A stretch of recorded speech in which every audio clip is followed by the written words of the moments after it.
Joining me today, Dean Armstrong. We're at the Ohio Beef Expo 2009 version. Great attendance. Exhibitors are all over the place and a great crowd when we look at the livestock as well. Dean, it's great industry to talk about, but not only do you talk to people at the trade show, you've decided to put some of those thoughts down on paper, and I understand you've written a book. Yes, we have a book of poetry. Been written over the past 20 years of this lifetime. And I don't know if any come from the previous life or not, but you kind of wonder. The book wrote itself, basically. But originally I wrote for my own use, and a few people got to enjoy it. We got to perform it publicly, and the book was natural after that. So I've always had a different way of looking at life. And life as I see it is what's in the book. But I'll have an example of that. The elevation is a determining factor between a bird feeder and a cat feeder. I understand the point. That's like we talked before we got started. You said you had cattle at home, and you have a fall calving program running year long. Yes. Yeah, we run all year long with fall calving program. And anyone that has attempted that will find that generally is the case. Is that different than a spring calver who calves all year long? No, he generally gets his bull pulled out. But the fall calver, he just runs all year. As you look at poetry, first of all, you must have had an interest in poetry, but then the livestock industry and the agriculture side of thing kind of helped guided this feeling, if you will? Well, I was told by a pretty good writer. Write about what you know. And my success in school and so forth kind of limited me. Ag is what I'm going to be writing about, for the rest of my life. So it's my own experiences, my warped sense of life and the way I see things. So, and I hope that this is not my last book. Well, that's good. Any idea what the next one might be? I have a couple of things in the works, but I am working on a dictionary. And, of course, it's my dictionary. And example, I like to give examples. But stagnation. Everyone's familiar with that word. But that is a country without women. I understand where you're going with that, but I had to think about it for a minute. Do a lot of these thoughts require extra thought sometimes from the reader? Well, from most readers, they do, and I'm surprised at the ones that actually get them first. I use that in my titles also. Different poems have titles. You read the title, you think you know what the poem's going to be, and at the end of it, you say, I understand what he meant with that. So. But there's several in there. It's cowboy poetry, and to define cowboy poetry, we need to examine the morality, the cowboy way of life, the cowboy code, if you will.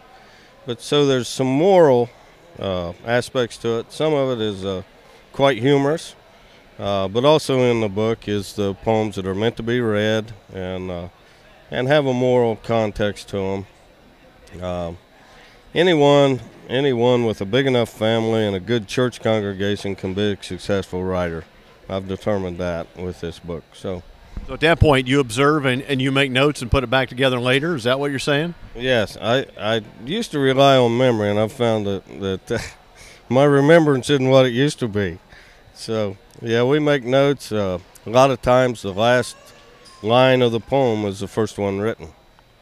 So, you go through it, and there's a few lines come to you. In church last Sunday morning, my wife said, "What did you write down?" And I said, "Just something that I was told to." And she's sitting there, and no one else is telling. So the message of church is written down on the front of a bulletin, which got put in that note pile.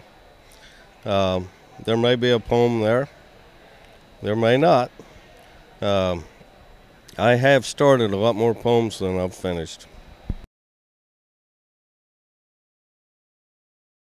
Where do most poems strike you? Is there a favorite place on the farm? Out checking cattle? Is sun up, sundown? Is there any rhyme or reason to where the beginnings have often come from?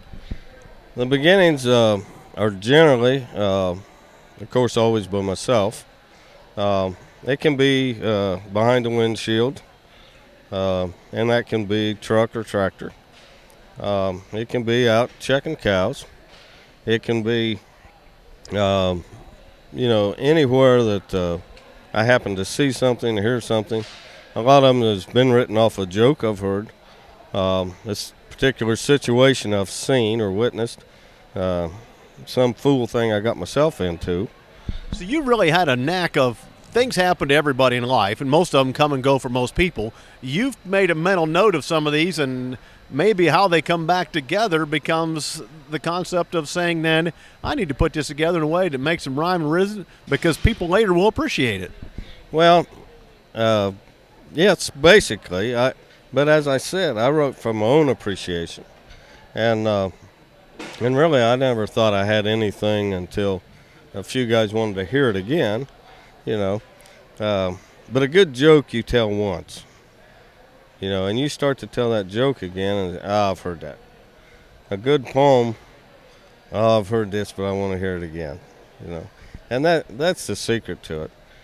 The originality of the cowboy poetry went back to those stories out west.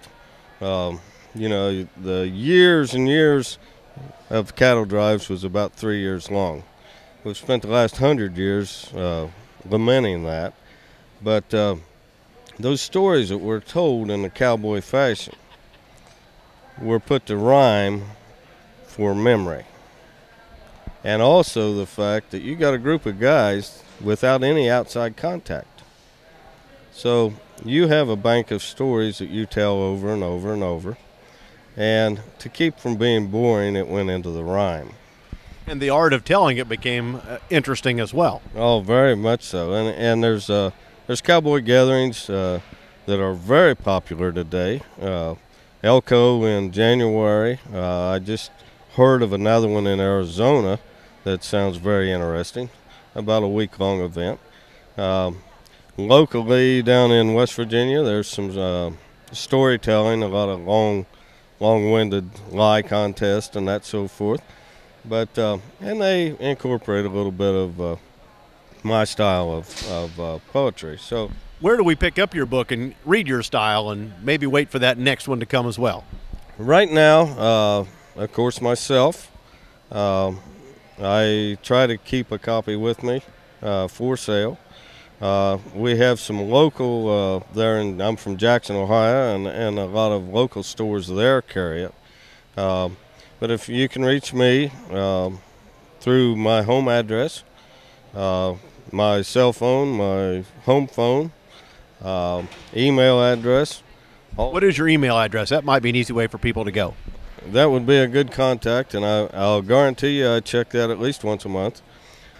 Armstrong.agri, A-G-R-I, @yahoo.com. Armstrong.agri@yahoo.com. Yes. I think we can get that. That's simple, and I needed that. Simple, and he needed that. Those are his words, not mine. I've been visiting with Dean Armstrong, and as you can tell, he's been lots of places, making notes on lots of things, and I'll bet he's got stories to tell that we can tell you time and time again until next time when I see you down the road. Down the Road is brought to you in part by Prince Agra, makers of Omnigen AF, advancing animal nutrition for healthy animals, and Woodruff Enterprise of Springfield, Ohio.